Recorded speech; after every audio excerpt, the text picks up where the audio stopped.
نحمده ونصلي على رسوله الكريم اما بعد فاعوذ بالله من الشيطان الرجيم بسم الله الرحمن الرحيم رب اشرح لي صدري ويسر لي امري واحلل عقدة من لساني يفقهوا قولي۔ حج کے احکامات کے سلسلے میں آج ہم حج کے ارکان، واجبات اور سنن یعنی سنتوں کے بارے میں پڑھیں گے۔ یاد رہے کہ حج کے 4 رکن ہیں، 7 واجبات ہیں اور باقی سنتیں ہیں۔ رکن، واجب اور سنت کا فرق یہ ہے کہ اگر رکن فوت ہو جائے، ادا نہ ہو سکے تو حج نہیں ہوگا اور آئندہ سال دوبارہ حج کرنا ہوگا، یعنی حج ریپیٹ کرنا ہوگا اگر ایک رکن بھی رہ جائے۔ اور اگر حج کا کوئی واجب رہ جائے تو ایک بکرا ذبح کرنا ہوگا، دم دینا ہوگا۔ اور اگر کوئی جانور قربان کرنے کی استطاعت نہ رکھتا ہو تو اسے 10 روزے رکھنے ہوں گے، 3 ایام حج میں یعنی عشرہ ذوالحجہ، اور اگر اس میں نہ رکھ سکا یوم عرفہ سے پہلے تو پھر ایام تشریق میں، یہ ایام حج ہیں۔ یوم النحر جو عید کا دن ہے یا یوم عرفہ، اس دن روزہ نہیں رکھے گا لیکن باقی ایام میں رکھے گا۔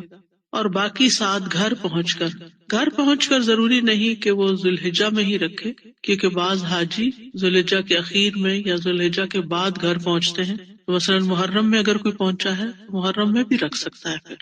اور جو شخص حج کی سنتوں میں سے کسی سنت کو چھوڑ دیتا ہے تو اس کے ذمے کچھ لازم نہیں آتا۔ یہ الگ بات ہے کہ حج کا جو ثواب ہے یا درجہ ہے وہ کم ہو جائے گا۔ تو حج کے 4 ارکان ہیں۔ نمبر 1، حج کی نیت، احرام۔ یہ حج کی عبادت میں داخل ہونے کی نیت ہے۔ اس سے مراد محض احرام کا لباس ہی نہیں بلکہ دل کی نیت اور ارادہ مراد ہے۔ یعنی بعض لوگ احرام کا لفظ سنتے ہی کپڑے کا جو احرام ہے وہ ذہن میں لے آتے ہیں کہ وہ احرام پہن لیا ہے۔ تو چاہے آپ لباس پہن لیں کوئی بھی، لیکن اگر دل سے نیت نہیں یا ارادہ نہیں تو حج نہیں ہوتا۔ صحیح بخاری کی حدیث ہے، بے شک اعمال کا دار و مدار نیتوں پر ہے، اور بے شک ہر انسان کے لیے وہی ہے جس کی اس نے نیت کی، یعنی وہی ملے گا جو نیت کر کے جائے گا۔ نہ صرف یہ کہ حج بلکہ تمام عبادات میں نیت کرنا نہایت ضروری ہے۔ وہ عبادت کی صحت کی شرط ہے۔ وہ عبادت اسی وقت ادا ہوگی، مکمل ہوگی جب اس میں نیت کی جائے گی، کیونکہ قرآن مجید میں آتا ہے وَمَا أُمِرُوا إِلَّا لِيَعْبُدُوا اللَّهَ مُخْلِصِينَ لَهُ الدِّينَ، اور انہیں اس کے سوا حکم نہیں دیا گیا کہ وہ اللہ کی عبادت کرے اس حال میں کہ اس کے لیے دین کو خالص کرنے والے ہوں، یعنی عبادت خالص اسی کے لیے کی جائے، حنفاء، ایک طرف ہونے والے ہوں۔ یہ نہیں کہ لوگوں کو بھی خوش کر رہے ہیں اور اللہ کو بھی خوش کر رہے ہیں اور ملی جلی چیزیں نہیں، صرف اور صرف اللہ کے لیے۔ اور نیت کے بغیر کوئی عبادت قبول نہیں ہوتی۔ سنن نسائی کی روایت میں ہے، ایک شخص نبی صلی اللہ علیہ وسلم کے پاس آیا، اس نے عرض کیا کہ اگر کوئی آدمی مال کے لالچ میں اور نام یعنی شہرت کے لیے جہاد کرتا ہے تو کیا اس کو کوئی ثواب ملے گا؟ تو رسول اللہ صلی اللہ علیہ وسلم نے فرمایا اس کو کسی قسم کا کوئی ثواب نہیں ملے گا۔ جو مال غنیمت حاصل کرنے جاتا ہے یا مال کمانے کی نیت سے جا رہا ہے یا پھر لوگوں کو دکھانے کے لیے کہ میں نے کتنے کارنامے سر انجام دیے، پھر اس آدمی نے 3 بار یہی سوال کیا تو رسول اللہ صلی اللہ علیہ وسلم نے یہی جواب دیا کہ ایسے شخص کے لیے کوئی اجر نہیں ہے۔ پھر فرمایا اللہ تعالیٰ صرف وہی عمل قبول کرتا ہے جو خالص اس کی رضا کے لیے ہو اور اس کے کرنے سے وہ صرف اسی کا چہرہ چاہتا ہو، یعنی اللہ تعالیٰ ہی کی خوشنودی پیش نظر ہو۔ لہذا جو شخص اس نیت اور ارادے سے حج کرے گا، گھر سے نکلے گا، اس کے راستے میں تکلیف آئے گی، مشکل آئے گی، مشقت آئے گی، وہ سب کچھ خوشی سے سہتا چلا جائے گا اور اس کا کسی سے تذکرہ نہیں کرے گا، کوئی لڑائی جھگڑا نہیں کرے گا اور بہت اچھے طریقے سے حج کرے گا، کیونکہ یہ حج وہ اللہ کے لیے کر رہا ہے، تو کسی بندے کے لیے نہیں کر رہا، کسی اور مقصد کے لیے نہیں کر رہا۔ تو جو جتنا بڑا ہوتا ہے اس کا حق بھی اتنا بڑا ہوتا ہے، اور اس کو جو چیز پیش کی جاتی ہے اس کی کوالٹی بھی اتنی ہی اچھی ہوتی ہے۔ رسول اللہ صلی اللہ علیہ وسلم نے یہ بھی فرمایا جو شخص اللہ کے راستے میں جہاد کرے اور صرف رسی کی نیت کرے، وہ صرف ایک چھوٹی سی چیز کی بھی اس میں نیت کر لے، بس اس کو وہی چیز مل جائے گی جو اس کی نیت ہے، وہ رسی اس کو مل جائے گی، باقی اسے کچھ نہیں ملے گا۔ حالانکہ جہاد کیا ہے؟ اسلامی عبادات میں ذروۃ السنام ہی ٹاپ پر ہے۔ تو نیت کے بگاڑ کی وجہ سے بڑی نیکی بھی انسان کی ضائع ہو جاتی ہے، حقیر ہو جاتی ہے۔ ابن مبارک کہتے ہیں کتنے ہی بڑے بڑے عمل ہیں کہ نیت ان کو حقیر کر دیتی ہے۔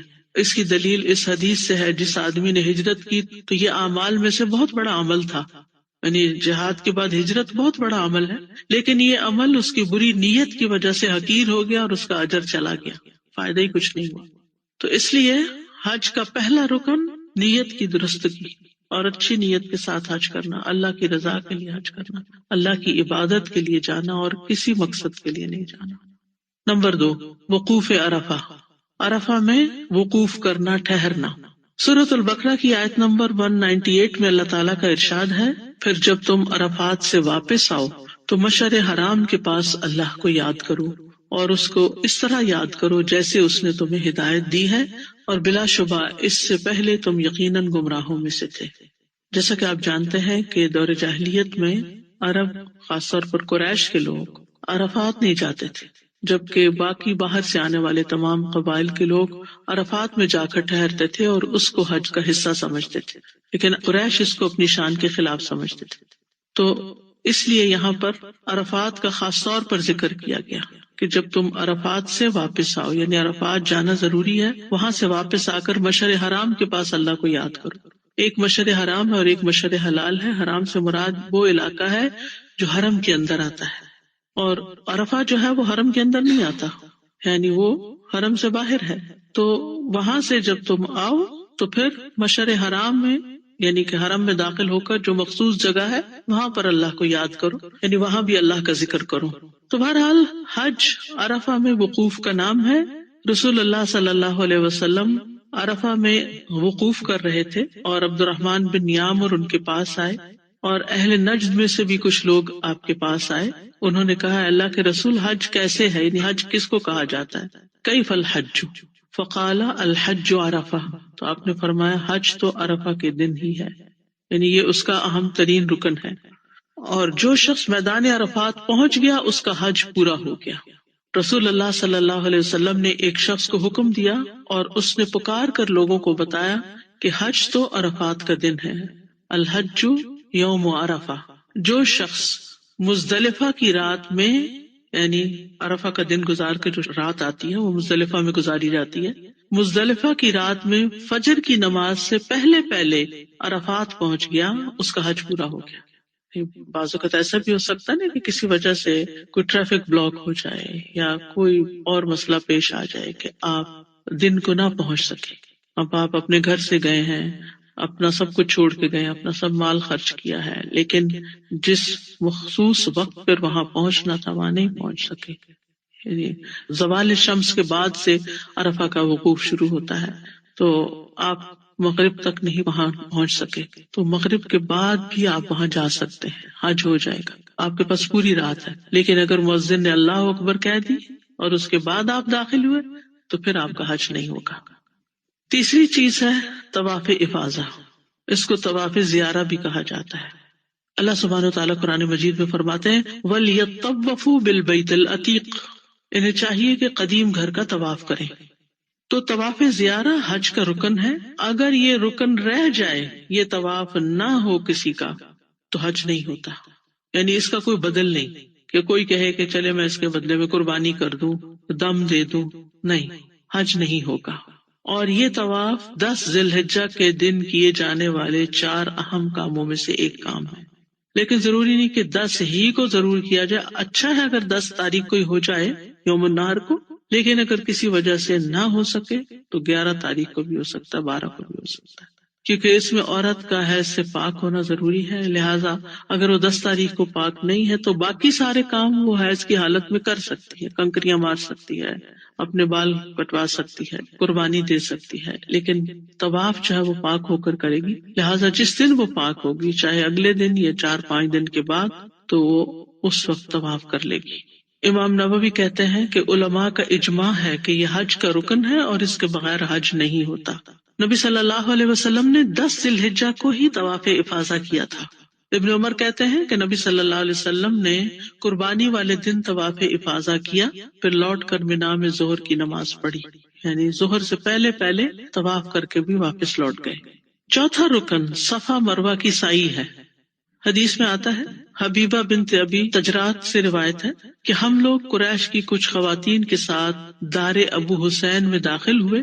اس وقت نبی صلی اللہ علیہ وسلم صفا مروہ کے درمیان سعی فرما رہے تھے، اور دوڑنے کی وجہ سے آپ کا ازار گھوم گھوم جاتا تھا، یعنی وہ گرین لائٹس کے بیچ کا جو ایریا ہے وہاں پر دوڑنا ہوتا ہے، اور نبی صلی اللہ علیہ وسلم سعی کرتے جا رہے تھے اور صحابہ سے فرما رہے تھے سعی کرو کیونکہ اللہ نے تم پر سعی کو واجب قرار دیا ہے۔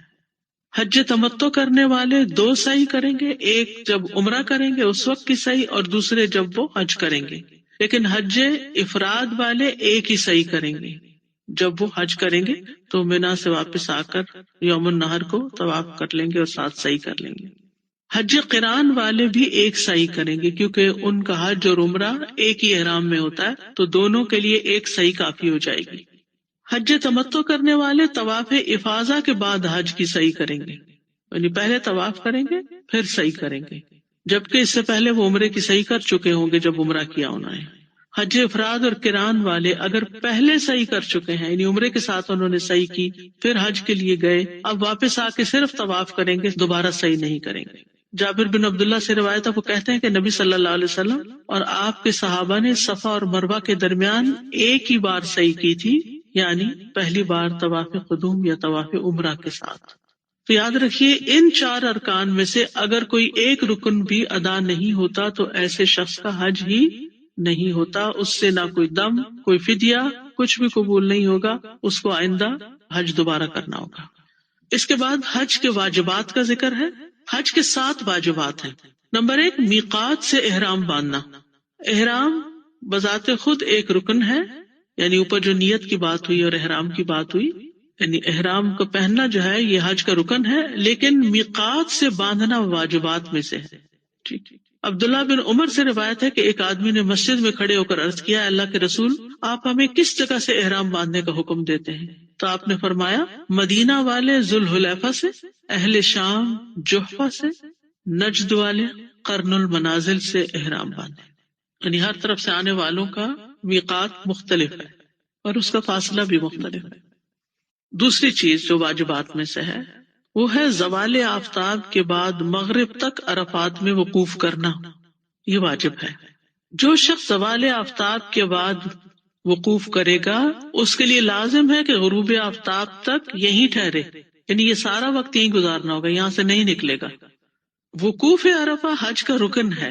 خطبہ عرفہ کے بعد سے اگلے دن فجر سے پہلے تک اس کا وقت ہے، یعنی وقوف کرنے کا۔ جس نے مغرب سے پہلے وقوف شروع کیا اس کے لیے واجب ہے کہ مغرب تک وہیں رہے، لیکن اگر کوئی بعد میں بھی جاتا ہے تو اس کا حج ہو جائے گا۔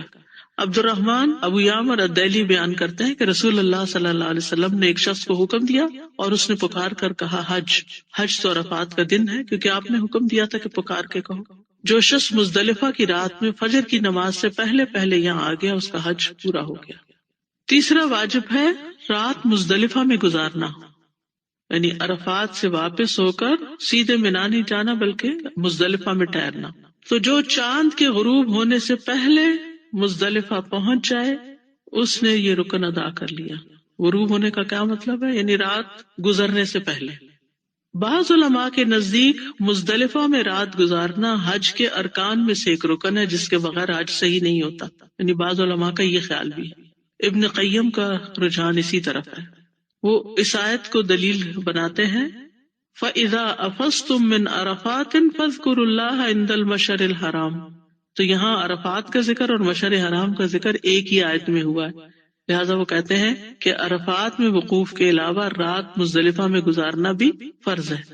عروہ بیان کرتے ہیں کہ میں مزدلفہ میں وقوف کے وقت رسول اللہ صلی اللہ علیہ وسلم کی خدمت میں حاضر ہوا اور عرض کیا، اے اللہ کے رسول، میں جبل طی سے آیا ہوں، میں نے اپنی سواری کو ہلکان کیا ہے اور اپنے آپ کو بہت تھکایا ہے، اللہ کی قسم میں نے کوئی ٹیلا یا پہاڑ نہیں چھوڑا مگر اس پر وقوف کیا ہے، تو کیا میرا حج ہو گیا؟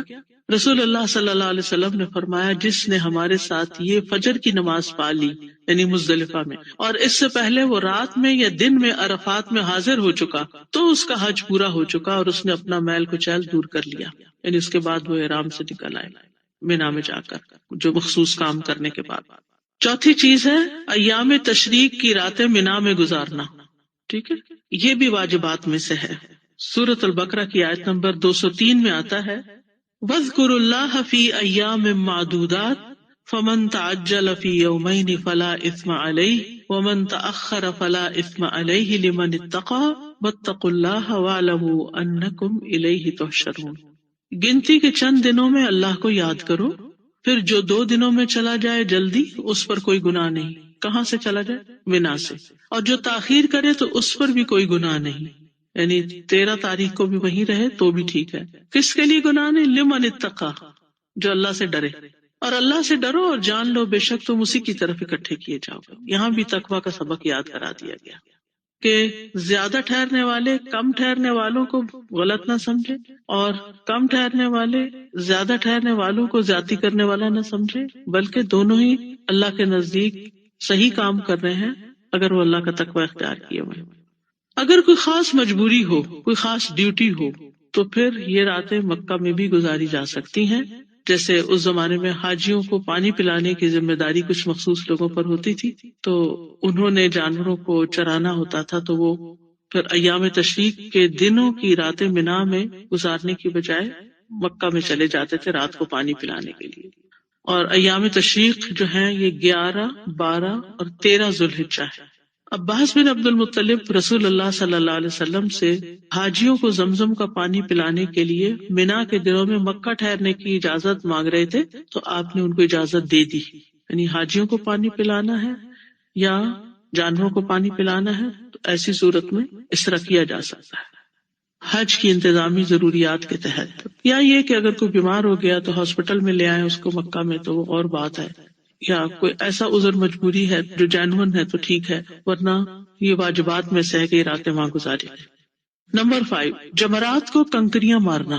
10 ذی الحجہ کو طلوع آفتاب کے بعد یعنی سورج نکلنے کے بعد جمرہ عقبہ کو 7 کنکریاں ماری جاتی ہیں، جبکہ ایام تشریق میں روزانہ زوال آفتاب کے بعد یعنی سورج ڈھلنے کے بعد جیسے ظہر کی نماز شروع ہوتی ہے، تینوں جمرات جمرہ اولا، جمرہ وسطیٰ اور جمرہ عقبہ کو بالترتیب کنکریاں ماری جائیں گی. جابر رضی اللہ عنہ کہتے ہیں رسول اللہ صلی اللہ علیہ وسلم نے قربانی والے دن چاشت کے وقت یعنی سورج نکلنے کے بعد جب وہ کافی اوپر آ جاتا ہے، گرمی ہو جاتی ہے، جمرہ عقبہ کو جو پیچھے والا ہے اس کو کنکریاں ماری، اور بعد کے دنوں میں سورج کے ڈھلنے کے بعد کنکریاں ماری. 10 تاریخ کو صبح صبح ماری اور 11، 12 اور 13 کو لیٹر آن آفٹر زوال شمس. حضرت عائشہ کہتی ہے کہ آپ ایام تشریق کی راتیں مینا میں ٹھہرے، سورج ڈھلنے کے بعد جمرات کو کنکریاں مارتے، ہر جمرے کو 7 کنکریاں مارتے اور ہر کنکری کے ساتھ اللہ اکبر کہتے. پہلے اور دوسرے جمرے کے پاس کافی لمبی دیر رکتے، اپنی عاجزی اور تضرع کا اظہار کرتے، دعائیں مانگتے، پھر تیسرے جمرے کو کنکریاں مارتے مگر اس کے پاس نہیں رکتے تھے. اور یہی سنت ہے، یعنی اسی طرح ہی کرنا چاہیے. لیکن عام طور پہ لوگوں کو نہیں پتا ہوتا، وہ بس ایک کو مار کے بھاگتے ہیں، دوسری طرف وہاں سے بھاگتے ہیں، تیسری طرف اور پھر نکل جاتے ہیں کہ شکر ہے کام پورا ہو گیا. اصل میں رش بھی بہت ہوتا ہے. آپ دیکھ لیجئے کہ اگر تو رکنے کے لیے کوئی جگہ ہے، ورنہ اگر آپ کنکریاں مار کے جہاں ماری ہیں وہیں رکیں گے تو آپ کو دھکے بھی پڑیں گے اور دوسرے لوگوں کو تکلیف بھی ہوگی. وہاں سے تو فوراً ہٹ جانا چاہیے، کنکریاں مار کے ہٹ کے ایک طرف کھڑے ہو کے دعائیں وغیرہ کریں اور پھر آگے جائیں. نمبر 6، حلق یا تقصیر کرنا یا کروانا. حلق کہتے ہیں سر منڈوانے کو، اور تقصیر کہتے ہیں بال کتروانے کو، ٹرم کرنے کو. قربانی کے بعد مردوں کے لیے حلق واجب ہے جبکہ عورتیں صرف بال کتروائیں. سورۃ الفتح میں آتا ہے لَتَدْخُلُنَّ الْمَسْجِدَ الْحَرَامَ إِنْ شَاءَ اللَّهُ آمِنِينَ مُحَلِّقِينَ رُؤُوسَكُمْ وَمُقَصِّرِينَ. تم انشاءاللہ مسجد حرام میں امن کے ساتھ داخل ہوگے اور اس وقت تم سر منڈاؤ گے اور بال کتراؤ گے. ابو ہریرہ کہتے ہیں کہ رسول اللہ صلی اللہ علیہ وسلم نے فرمایا اللہم اغفر للمحلقین قالوا وللمقصرین قال اللہم اغفر للمحلقین قالوا وللمقصرین قالها ثلاثا وقال وللمقصرین. آپ نے فرمایا اللہ سر منڈانے والوں کو بخش دے. لوگوں نے عرض کیا اور بال کترانے والوں کو؟ آپ نے فرمایا اللہ سر منڈانے والوں کو بخش دے. لوگوں نے عرض کیا اور بال کترانے والوں کو؟ آپ نے یہ 3 مرتبہ فرمایا، پھر فرمایا چوتھی دفعہ بال کترانے والوں کو. تو اس سے یہ پتہ چلتا ہے کہ شیو کرنا سر کی افضل ہے، اور شیو کرنے والوں کے لیے رسول اللہ صلی اللہ علیہ وسلم کی 3 مرتبہ بخشش کی دعا ہے، صرف مردوں کے لیے، عورتیں تو کترائیں گی۔ نمبر 7، طواف وداع۔ طواف وداع حج کے واجبات میں سے ہے، یاد رکھیے عمرے کے واجبات میں سے نہیں ہے۔ جو لوگ عمرہ کرنے جاتے ہیں جیسے رمضان میں یا ویسے، تو ان کے لیے ضروری نہیں ہوتا طواف وداع کرنا، ویسے اپنی خوشی سے کریں، جا کے طواف تو کریں، لیکن طواف وداع نہیں ہوتا۔ طواف وداع صرف حج کے لیے ہوتا ہے۔ ابن عباس کہتے ہیں کہ لوگ حج کے بعد ہر جانب سے واپس چلے جاتے تھے، جو جہاں ہوتا تھا وہیں سے نکل جاتا تھا، تو رسول اللہ صلی اللہ علیہ وسلم نے فرمایا کوئی شخص ہرگز نہ جائے حتیٰ کہ اس کا آخری عمل بیت اللہ کا طواف ہو، آخری عمل۔ تو اس سے کیا پتہ چلتا ہے کہ اس کے بعد پھر اور کام نہیں کرنے چاہیے، پھر نکل ہی جانا چاہیے۔ ہاں اگر نماز کا وقت آ گیا تو آپ نماز پڑھ لیں، کھانا کھانا ہے تو کھانا کھا لیں، لیکن یہ آخری مناسک میں سے ہوگا۔ نمبر 8، حج تمتع اور قارن کے لیے ایک اور شرط ہے قربانی کرنا۔ اگر حاجی حج تمتع کر رہا ہے یا حج قران کر رہا ہو تو اس پر ایک جانور یعنی بکرے کی قربانی کرنا واجب ہے، کیونکہ اللہ تعالیٰ فرماتے ہیں فَمَن تَمَتَّعَ بِالْعُمْرَةِ إِلَى الْحَجِّ فَمَا اسْتَيْسَرَ مِنَ الْهَدْيِ فَمَن لَّمْ يَجِدْ فَصِيَامُ 3 أَيَّامٍ فِي الْحَجِّ و7 إِذَا رَجَعْتُمْ تِلْكَ 10 كَامِلَةٌ ذَلِكَ لِمَن لَّمْ يَكُنْ أَهْلُهُ حَاضِرِ الْمَسْجِدِ الْحَرَامِ۔ تو جو کوئی حج کے دنوں تک عمرے کا فائدہ اٹھائے تو جو قربانی میسر ہو کر لے، پھر جو قربانی نہ پائے تو 3 دن کے روزے حج کے دوران اور 7 دن کے اس وقت رکھے جب تم گھروں کو واپس جاؤ، یہ پورے 10 دن ہیں۔ یہ حکم اس شخص کے لیے ہے جس کے اہل و عیال مسجد حرام یعنی مکہ کے رہنے والے ہیں۔ یہاں ایک بات یاد رکھیے کہ اس وقت مکہ اتنا ہی تھا جتنا حرم، لیکن اب مکہ پھیل چکا ہے۔ حرم اور حرم کے علاوہ ہل کا کچھ حصہ بھی اب شہر مکہ میں آ گئے، یعنی مکہ کے مراد، جیسے کل بھی میں نے وضاحت کی تھی کہ ماسک اٹ سیلف نہیں ہے بلکہ حرم کی حدود ہے۔ یاد رکھیے حرم کی حدود مدینہ کی طرح نہیں ہے۔ مدینہ میں تقریباً 21 کلومیٹر ہر جانب سے، مشرق مغرب شمال جنوب سے، یعنی وہ 21 کلومیٹر کا ایریا جو ہے وہ حرم ہے۔ لیکن مدینہ کے علاوہ جو مکہ کا حرم ہے، اس میں جیسے تنعیم کا جہاں مسجد عائشہ ہے وہ تقریباً 6-7 کلومیٹر دور ہے، وہ قریب ترین ہے، اس کے بعد ہل شروع ہو جاتا ہے۔ دوسری طرف آپ نے دیکھا ہوگا کہ جدہ سے جب آپ لوگ مکہ میں انٹر ہوتے ہیں تو راستے میں لکھا ہوتا ہے، وہ ایک آرچ سا بنا ہوتا ہے، اس پہ لکھا ہوتا ہے حدود حرم، نان مسلمز آگے نہیں جا سکتے، تو پھر ان کے لیے ڈائیورٹ ہوتی ہے روڈ۔ تو اسی طرح جورانہ کی طرف ہے، مجھے ایگزیکٹلی یاد نہیں کتنے مائل ہے وہاں، یعنی کہ حرم ختم ہو جاتا ہے اور اس کے بعد میقات آ جاتی ہے۔ شاید کسی میپ پر ہم دیکھ سکیں کہ حرم کا علاقہ کتنا ہے۔ تو پھر علماء کہتے کہ مسجد الحرام سے مراد حرم کا علاقہ ہے، اور بعض نے اس میں وسعت کی کہ سارا مکہ شامل ہے، اور بعض نے کہا کہ وہاں تک جہاں تک نماز قصر نہیں ہوتی، یعنی جو مکہ سے اتنے فاصلے پر علاقہ ہے جہاں تک جانے سے نماز قصر نہیں ہوتی، تو وہ بھی اس میں شامل ہوتا ہے۔ جو اس علاقے کے رہنے والے ہوں ان پر روزے نہیں ہیں، ٹھیک ہے، اگر وہ قربانی نہیں کر سکتے تو ان پہ روزے نہیں ہیں، اگر قربانی کر لیں تو اچھا، نہیں کر سکتے نہ کریں، لیکن روزے نہیں۔ لیکن جو باہر سے آیا ہے آفاقی ہے وہ پھر روزے رکھے گا۔ تو واجبات میں سے کوئی چیز چھوٹ جائے، یہ جو 7 واجبات آپ کو بتائے گئے ہیں، تو ان کے بدلے ایک جانور قربان کرنا ہوگا، اور جانور کی قربانی دینے سے حج مکمل ہو جائے گا، حج ادا ہو جائے گا۔ اور جو جانور قربان کرنے کی طاقت نہ رکھے تو 10 دن کے روزے رکھے گا، 3 حج کے دنوں میں اور 7 حج سے واپس جا کر اکٹھے بھی رکھ سکتے ہیں، اور 1 دن کے بعد 1 دن بھی رکھ سکتے ہیں، یا اپنی سہولت کے مطابق رکھ سکتے ہیں، لیکن رکھنے ہوں گے۔ اب ہے حج کی سنتیں، یعنی ارکان اور واجبات کے علاوہ کچھ اور کام بھی کرنے ہوتے ہیں جن کو مسنون کام کہا جاتا ہے۔ اس میں طواف قدوم، عرفہ والی رات منا میں گزارنا، یعنی 8ویں ذی الحجہ کو منا میں رات گزارنا، یوم الترویہ کو جب آپ مکہ سے جاتے ہیں 8 تاریخ کو یا جہاں سے بھی آتے ہیں تو رات آپ منا میں گزارتے، پھر صبح کے وقت آپ عرفات کی طرف جاتے ہیں۔ بعض لوگ اسکپ کر جاتے ہیں، وہ ایئرپورٹ سے سیدھے آتے ہیں اور سیدھے عرفات چلے جاتے ہیں، ٹھیک ہے، لیکن بعض آتے ہیں طواف قدوم کرتے ہیں، عمرہ نہیں کرتے، یعنی جو حج افراد کر سکتے ہیں وہ سیدھے عرفات ہی پہنچ جاتے ہیں، منا میں بھی نہیں جاتے۔ انہوں نے طواف قدوم بھی نہیں کیا، انہوں نے منا کی 8 تاریخ کو بھی رات نہیں گزاری وہاں، اور سیدھے وہاں چلے گئے تو انہوں نے یہ سنتیں چھوڑی ہیں، واجبات نہیں چھوڑے، ان کا حج پھر بھی ہو جائے. ٹھیک. پھر اسی طرح احرام میں دایاں کندھا ننگا کرنا، طواف کے 3 چکر دوڑتے ہوئے لگانا، حجر اسود کو بوسہ دینا، اذکار اور دعائیں پڑھنا، صفا مروہ کے اوپر چڑھنا، یہ مسنون ہے. آپ دیکھیں اگر تو آپ خود صحیح کر رہے ہوتے ہیں نا تو آپ آخر تک جاتے ہیں، تھوڑا سا اوپر چڑھائی تک بھی چلے جاتے ہیں. لیکن اگر آپ ویل چیئر پر ہیں تو کنٹرول آپ کے ہاتھ میں نہیں ہوتا. وہ لوگ بس ٹچ ہی کرتے ہیں صفا کو تو ساتھ ہی مڑ جاتے ہیں، آگے تک نہیں جاتے، اوپر نہیں جاتے. تو وہ ایک سنت چھوٹ گئی آپ کی، لیکن صحیح ہو جائے گی آپ کی. اچھا، اب عمرے کے ارکان 3 ہیں: احرام پہننا، طواف کرنا، صفا مروہ کی صحیح کرنا. اور واجبات 2 ہیں: سر منڈوانا، میقات سے عمرے کے لیے احرام پہننا. مجھے تو ہمیشہ ہی ایسے ہوتا ہے، جب لینڈ کرنے والا ٹائم ہوتا ہے تو میں سونے لگتی ہوں. اب آپ سو گئے، میقات گزر گئی، اب جہاز لینڈ ہو رہا ہے اور آپ پریشانی کیا لے، اب کیا کروں؟ احرام تو آپ نے پہن لیا لیکن میقات گزر گئی آپ کی، اب آپ کو دم دینا ہوگا. ٹھیک ہے. کوئی بھی وجہ ہو سکتی ہے، انسان کو پتہ نہ چلے، بھول جائے، سو جائے، کوئی اور وجہ ہو. بعض اوقات ایسا ہوتا ہے بھول کے لگیج میں پیک ہو جاتے ہیں. کچھ لوگوں کے ساتھ یہ بھی ہوتا ہے کہ وہ لگیج میں پیک کر کے چلے گئے، اب وہ تو آپ جدہ میں اتریں گے تو پھر لگیج کھولیں گے تو پھر آپ احرام نکالیں گے، آپ کی میقات تو گزر گئی. آپ تو باہر سے آ رہے تھے، آپ کی میقات جدہ نہیں ہے، آپ کی میقات تو یلملم تھی اگر پاکستان سے مثلاً آ رہے ہیں یا جدھر سے بھی جا رہے ہیں تو وہ اعلان کرتے ہیں کہ اب میقات 5 منٹ میں آ رہی، 10 منٹ میں آ رہی ہے. تو وہ وقت بڑا کروشل ہوتا ہے، اس وقت میں سونا نہیں چاہیے.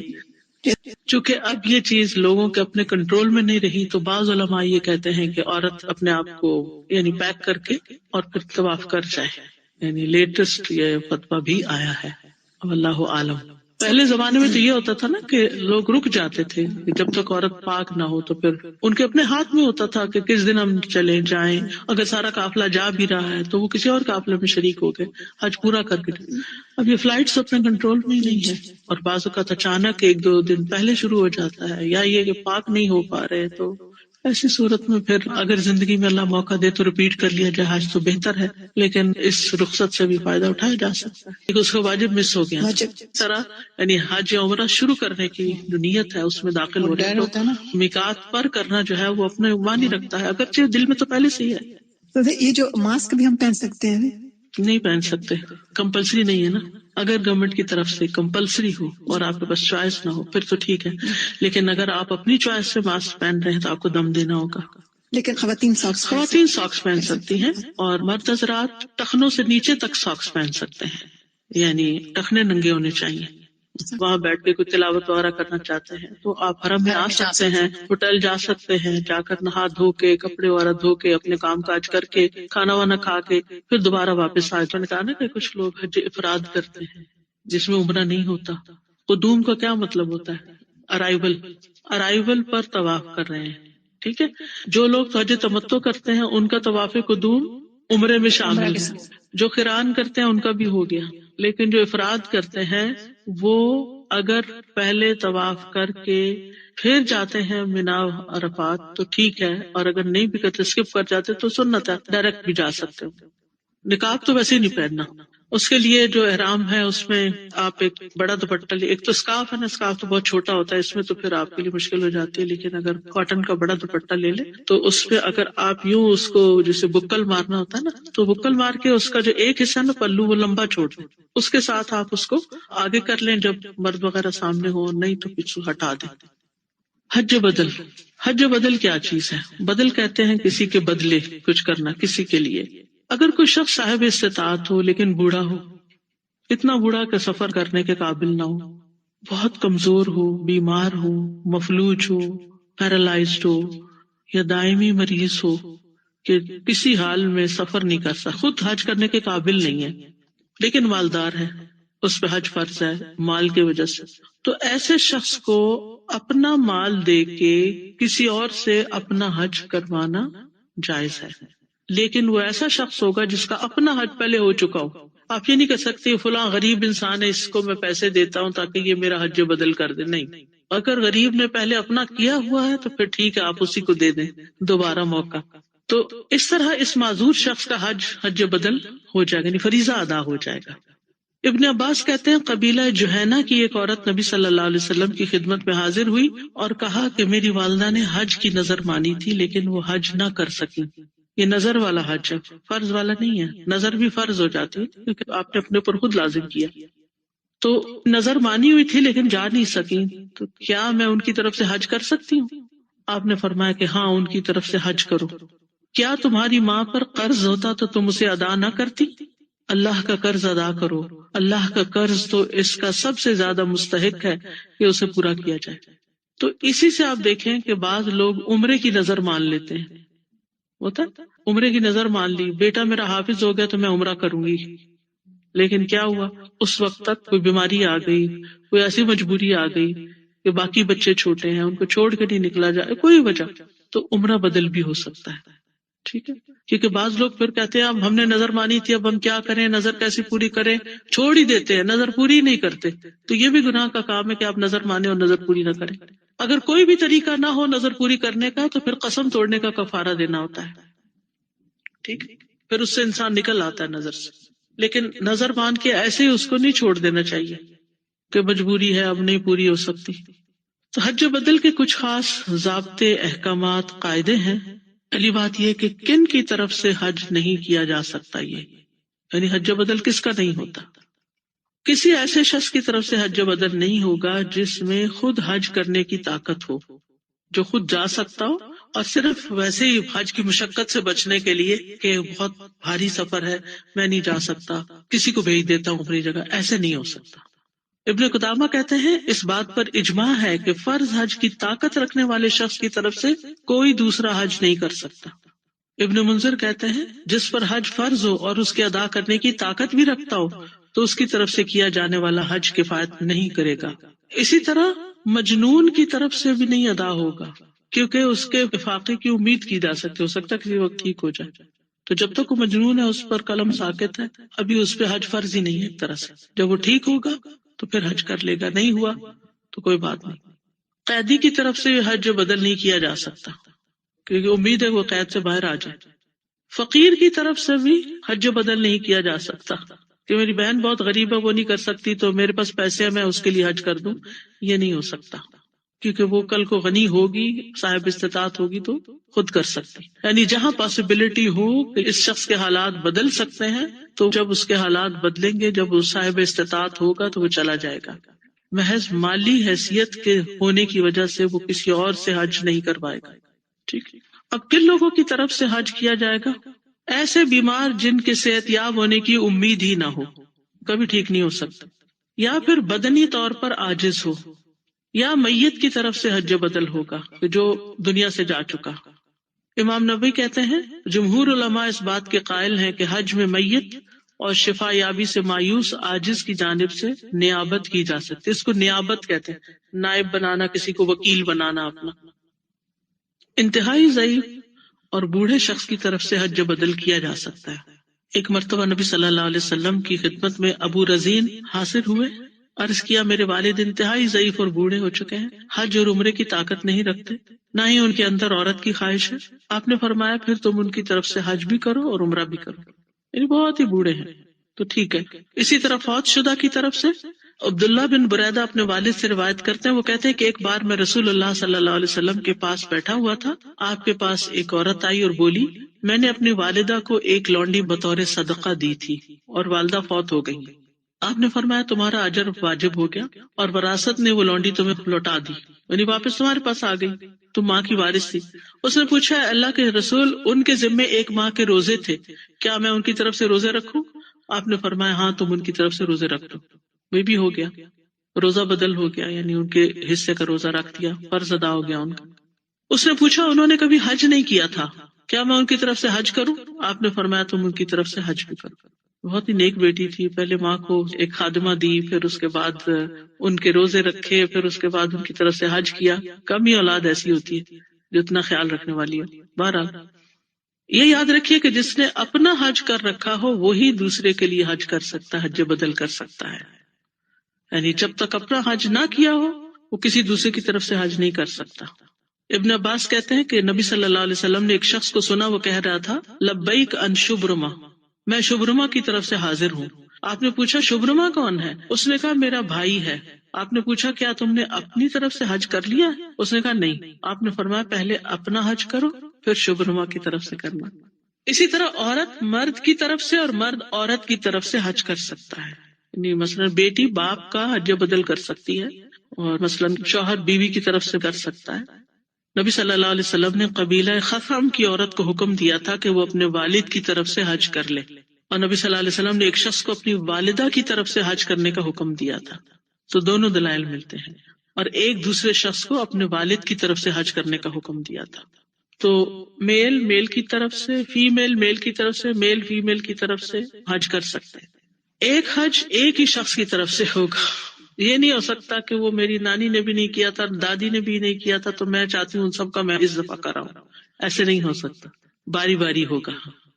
ہاں اگر آپ تمتع کر رہے ہیں تو ایک کی طرف سے عمرہ کر سکتے ہیں اور ایک کی طرف سے حج کر سکتے ہیں، یعنی دونوں چیزیں ایک کی طرف سے کرنے کی بجائے ایک کی طرف سے ایک کی طرف سے ایک ہو سکتا ہے، بشرطے کہ اس نے اپنا پہلا حج یا عمرہ کیا ہوا ہو۔ پھر اسی طرح یہ کہ حج بدل احسان کی نیت کے ساتھ کیا جائے، کسی کے ساتھ نیکی کرتے ہوئے کیا جائے، اس کا مقصد کسی سے مال بٹورنا نہ ہو، کرائے کا حج نہ ہو کہ یہ مجھے حج کا پیسہ بھی دے اور اتنا اوپر دے کیونکہ میں اس کا حج کر رہا ہوں، یہ نہیں ہونا چاہیے، یعنی اس کی قیمت وصول نہیں کرنی چاہیے کسی کی طرف سے حج بدل کرنے کی۔ ابن تیمیہ کہتے ہیں جس نے صرف اس لیے حج کیا کہ کھانے پینے کو مل جائے گا، اس کے لیے آخرت میں کچھ نہیں، اور جو اس لیے رقم لیتا تاکہ حج کر سکے تو اس میں کوئی حرج نہیں۔ اس لیے نیابت کے لیے رقم وصول کرتے ہوئے نیت یہ ہو کہ یہ رقم اس کے لیے حج کے دوران مددگار ہوگی، جیسے سواری کے لیے یا حج کے دوران کچھ کھانے پینے کے لیے، جو اس کا وہاں رہنے کا خرچہ ہے، سواری کا خرچہ ہے، قربانی کا خرچہ ہے، تو وہ تو لے سکتا ہے، لیکن اس سے زائد لینا عوض کے طور پہ، اجرت کے طور پر، یہ جائز نہیں ہے۔ بس اتنا ہی لے جتنا اس کا ایکسپینس ہے، اور پھر اخلاص کے ساتھ اس رقم کو قبول کرنا چاہیے، نہ کہ لالچ کے ساتھ۔ پھر اسی طرح یہ ہے کہ اگر کوئی صاحب استطاعت مسلمان فوت ہو جائے تو اس کا مال تقسیم ہونے سے پہلے اس کے مال میں سے اس کے لیے حج کیا جا سکتا ہے، یعنی وارث جو ہیں حصہ لینے سے پہلے اس کی طرف سے حج کر لیں تو یہ بھی درست ہوگا، کیونکہ یہ قرض ہے نا ایک۔ یہ بھی بعض علماء کہتے ہیں کہ جب کوئی مسلمان فوت ہو جائے اور وجوب حج کی شرائط مکمل ہونے کے باوجود فریضہ حج ادا نہ کر سکا کسی وجہ سے، تو اس کی طرف سے اس کے مال میں سے حج کرنا ضروری ہے، چاہے اس نے حج کی وصیت کی ہو یا نہ کی ہو۔ چنانچہ اگر اس کی طرف سے کوئی ایسا شخص حج کر دیتا ہے جس کا حج کرنا درست ہو اور اس نے اپنا حج پہلے کر رکھا ہو تو میت کی طرف سے اس کا حج کرنا درست ہوگا اور میت سے فرض کی ادائیگی کے لیے کافی ہوگا۔ ہاں قریبی عزیز اگر حج بدل کرے تو وہ مستحب ہے، لیکن کوئی غیر بھی کر سکتا ہے، یعنی باعتماد شخص کو اجرت دے کر، اجرت سے مراد حج کا خرچہ دے کر حج کروا سکتے ہیں، لیکن اگر اولاد میں سے، وارثوں میں سے کوئی کرے تو زیادہ بہتر ہے۔ پھر والدین کی طرف سے حج کرنا۔ ایک آدمی نبی صلی اللہ علیہ وسلم کی خدمت میں حاضر ہوا، عرض کیا کیا میں اپنے والد کی طرف سے حج کر سکتا ہوں؟ آپ نے فرمایا ہاں، اگر تم اس کے لیے بھلائی میں اضافہ نہیں کرو گے تو برائی میں بھی اضافہ نہیں کرو گے، یعنی کر لو۔ پھر بھائی کا بہن کی طرف سے حج کرنا۔ ایک آدمی نبی صلی اللہ علیہ وسلم کے پاس آیا، عرض کی میری بہن نے نظر مانی تھی کہ حج کرے گی لیکن وہ فوت ہو گئی ہے۔ نبی صلی اللہ علیہ وسلم نے فرمایا اگر اس پر کوئی قرض ہوتا تو کیا تم اسے ادا کرتے؟ اس نے کہا جی ہاں۔ آپ نے فرمایا پھر اللہ کا قرض بھی ادا کرو۔ ٹھیک ہے۔ حج بدل کے لیے نیت کافی ہے، نام لینا ضروری نہیں، جیسے لبیک شبرما، اس نے کہا ٹھیک ہے کہہ بھی سکتے ہیں، لیکن اگر نام نہیں بولا، صرف معلوم ہے کہ کس کی طرف سے ہو رہا ہے تو وہ بھی کافی ہے۔ پھر اسی طرح حج بدل کی جس کی ذمہ داری لگائی جائے وہی ادا کرے۔ آپ یہ نہیں کر سکتے کہ آپ پیسے لے لیں، اس میں سے کچھ خود رکھ لیں اور کم قیمت دے کے کسی اور کو بھیج دیں کہ تم جا کے حج کر دو۔ بعض لوگ کیا کرتے ہیں، لوگوں سے پیسے لے لیتے ہیں، پھر وہ مکہ یا مدینہ میں کسی اسٹوڈنٹ کو کہہ دیتے ہیں جنہوں نے پہلے اپنا حج کر رکھا ہوتا ہے کہ تم فلاں کی طرف سے حج کر دو۔ مثلاً اگر کوئی شخص کینیڈا سے جاتا ہے تو ٹکٹ کے ہی کتنے زیادہ پیسے، اور اگر اس نے پیسے خود تو لے لیے سارے، لیکن وہاں کے کسی لوکل کو کہہ دیا تم یہ حج بدل کر دو، اور اس کو آدھے پیسے دیے اور آدھے خود رکھ لیے، تو یہ ظلم ہوگا، یہ درست نہیں، ایسا نہیں کیا جا سکتا۔ یعنی اگر وارثوں نے کسی خاص شخص کو حج کرنے کے لیے کہا کہ آپ کریں گے تو وہ اسی کو کرنا ہوگا، نہیں کر سکتا تو وہ واپس کر دے، وہ آگے اس کو تھرڈ پارٹی کو نہیں دے سکتا۔ ابن عثیمین کہتے ہیں جو شخص کسی دوسرے کی طرف سے حج بدل کر رہا ہو اس کے لیے جائز نہیں کہ وہ اس رقم کو کم میں یا زیادہ میں دے کر کسی دوسرے سے حج کرائے جب تک وہ اس سے اجازت نہ لے لے جس کی طرف سے وہ حج کر رہا ہے۔ یہ ہو سکتا ہے مثلاً ایک شخص حج کرنے کے لیے گیا اور عمرہ ہی کیا تھا، اس نے کو بیمار پڑ گیا، بیماری ایسی تھی کہ وہاں رک نہیں سکتا تھا، تو اب وہ یہ کر سکتا ہے کہ وارثوں کو بتا کے، جو کروا رہے ہیں ان کو بتا کے وہ کسی اور کے ذمہ لگا کے آ جائے، لیکن ان کو پتا ہونا چاہیے کہ کون کر رہا ہے، یعنی ایسی کسی مجبوری کی شکل میں پھر دوبارہ کمیونیکیٹ کیا جائے، لیکن اپنی طرف سے کچھ فیصلے نہیں کیے جانے چاہیے۔ حج بااعتماد اور امانت دار لوگوں سے کروانا چاہیے جن کو حج کرنا بھی آتا ہو، مناسک حج کا علم ہو، تاکہ دل مطمئن ہو کہ اس نے صحیح کام کیا، یہ نہیں کہ وہ حج کرنے چلے تو اس کو پتہ ہی نہ ہو کہ حج کیسے کرتے ہیں۔ حج بدل کرنے والے کو بھی اتنا ہی ثواب ملے گا جتنا وہ جس کے لیے کر رہا ہے اس کو ملے، اللہ تعالیٰ دونوں کو ثواب دینے کی وسعت رکھتا ہے۔ ہاں، حج بدل کی ادائیگی کے علاوہ وہ حاجی جو اور کام کر رہا ہے، مثلا قرآن پڑھ رہا ہے اپنے لیے، نوافل پڑھ رہا ہے، کوئی اور نیکی کا کام کر رہا ہے، وہاں کسی کو پانی پلا رہا ہے، کسی کو کھلا رہا ہے، کسی کو دبا رہا ہے، یہ نیکیاں اس کی اپنی ذات کے لیے ہوں گی، یہ حج کا حصہ نہیں ہے، نہ یہ واجبات ہے، نہ یہ سنن ہے، نہ ارکان ہے۔ ابن عثیمین کہتے ہیں مناسک سے متعلق تمام اعمال کا ثواب اسی کو ملے گا جس نے اسے حج میں اپنا وکیل بنا کر بھیجا ہے، جبکہ اس کے علاوہ نمازوں کا اضافی اجر، نفلی طواف، قرأت قرآن کا ثواب اسی کو ملے گا جو حج کر رہا ہے۔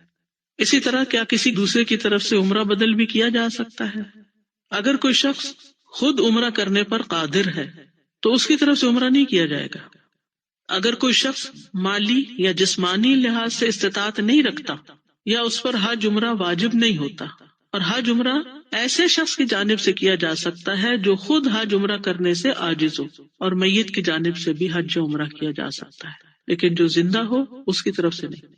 اب اس میں آپ دیکھیے، زندہ تو وہ جس کی پہلے بات ہو چکی، انتہائی بوڑھا ہے، لاغر ہے، جیسے حدیث میں آتا ہے نا کہ ایک شخص نے عرض کیا، اے اللہ کے رسول میرا باپ بوڑھا ہے، حج کی طاقت نہیں رکھتا، نہ عمرے کی طاقت رکھتا، نہ اونٹ پہ سوار ہونے کی۔ آپ نے فرمایا اپنے باپ کی طرف سے حج بھی کرو، عمرہ بھی کرو۔ آپ نے دیکھا ہوگا کہ ہمارے بہت سے مسلمان بہن بھائی حج پر جا کر دن رات عمرے پہ عمرہ کر رہے ہوتے ہیں، اس کے کئی اغراض ہوتی ہیں، ان میں سے ایک یہ ہوتی ہے کہ انہیں ایک کمپٹیشن ہوتا ہے کہ تم نے کتنے کی اور تم نے کتنے کی، یہ بھی درست نہیں۔ پھر آپ دیکھیے کہ صحابہ سے ایسا کچھ ثابت نہیں کہ ایک حج میں ہر روز وہ جا کے عمرہ کرنے چلے جاتے تھے مسجد عائشہ سے، کسی صحابی نے اس طرح نہیں کیا۔ پھر آپ دیکھیے کہ بعض لوگ وہ فلاں کی طرف سے بھی اور فلاں کی طرف سے بھی، زندہ کی طرف سے بھی اور مردہ کی طرف سے، بس ایک جو چلا گیا پورے خاندان کی طرف سے عمرے کر رہا ہے، اس میں کوئی زندہ ہے، کوئی نہیں ہے، کوئی صاحب استطاعت ہے، کوئی نہیں، ایسا نہیں۔ بعض لوگ دوسروں کی طرف سے طواف بھی کرتے ہیں، اس کی کوئی دلیل نہیں ملتی، ٹھیک ہے، حج کی ملتی ہے، عمرے کی ملتی ہے، لیکن اس کے لیے جو فوت ہو چکا ہو یا اس کے لیے جو خود نہ کرنے کے قابل ہو، جیسے نماز کسی کی طرف سے نہیں پڑھ سکتے۔ ہاں، طواف کر کے یہ طواف کے دوران آپ دعائیں کر سکتے ہیں۔ حضرت عائشہ سے روایت ہے، انہوں نے نبی صلی اللہ علیہ وسلم سے پوچھا، یا رسول اللہ کیا عورتوں پر جہاد فرض ہے؟ آپ نے فرمایا عورتوں کا جہاد حج اور عمرہ ہے۔ عورت پر حج کی فرضیت کی شرائط میں وہی شرائط ہیں جو مرد کے لیے ہیں، البتہ عورت پر وجوب حج کے لیے 2 شرائط ہیں، نمبر 1 محرم کا ساتھ ہونا، اور نمبر 2 عورت کا عدت میں نہ ہونا۔ عورت بھی اگر مالدار نہیں تو اس پہ حج فرض نہیں، اگر محرم موجود نہیں تو بھی عورت پر حج فرض نہیں۔ حدیث میں آتا ہے رسول اللہ صلی اللہ علیہ وسلم نے فرمایا، لا تحج امرأۃ الا ومعها محرم، کوئی عورت محرم کے بغیر حج نہ کرے، واضح حدیث ہے۔ پھر لوگ پوچھتے ہیں گروپ میں چلے جائیں، فلاں کر لیں فلاں کر، جب آپ نے فرما دیا کہ محرم کے بغیر حج نہ کرے تو نہ کرے۔ ایک اور روایت میں آتا ہے کہ رسول اللہ صلی اللہ علیہ وسلم نے فرمایا، کوئی شخص کسی اجنبی عورت کے ساتھ خلوت اختیار نہ کرے، یعنی ان کے ساتھ اکیلے میں نہ بیٹھے کسی بند کمرے میں، اور کوئی عورت محرم کے بغیر سفر نہ کرے۔ ایک آدمی آیا اور عرض کرنے لگا، میری بیوی حج کے لیے جا رہی ہے جبکہ میرا نام فلاں غزوہ میں جہاد کے لیے لکھ دیا گیا ہے۔ آپ نے فرمایا، جاؤ، جا کر اپنی بیوی کے ساتھ حج کرو، یعنی جہاد چھوڑو، حج کرو جا کے، یعنی بیوی کو حج کرواؤ۔ تو محرم سے مراد وہ ہے جو عورت کے لیے نسب یا کسی مباح سبب کی بنا پر ہمیشہ کے لیے حرام ہوئی، جس سے کبھی نکاح نہیں ہو سکتا. اس کے لیے عاقل و بالغ ہونا شرط ہے، یعنی محرم یہ بچہ نہیں ہو سکتا، کوئی چھوٹا بچہ محرم نہیں ہوتا. اسی طرح بے وقوف انسان یا معذور انسان، عقلی طور پر مجنون، وہ بھی محرم نہیں ہوتا. پھر اسی طرح حج کے لیے شوہر سے اجازت لینے کا مسئلہ ہے. اگر عورت خود صاحب استطاعت ہو تو اس پر نماز کی طرح حج فرض ہے. اسے شوہر سے اجازت طلب کرنی چاہیے کہ وہ گھر سے جا رہی ہے، لیکن اگر وہ اجازت دے تو ٹھیک، اور نہ دے تو بھی جا سکتی ہے، بشرطے کہ اس کے ساتھ محرم ہو. ہاں، نفلی حج کے لیے شوہر سے اجازت لینا ضروری ہے، بغیر اجازت نہیں جا سکتی. فرض حج کے لیے اگر وہ نہیں بھی مان رہا تو بھی جا سکتی، لیکن نفل حج اس کے بغیر بھی نہیں ہو سکتا. اگر عورت کا شوہر دوران حج فوت ہو جائے تو وہ اپنا حج مکمل کرے اور پھر واپس لوٹ جائے.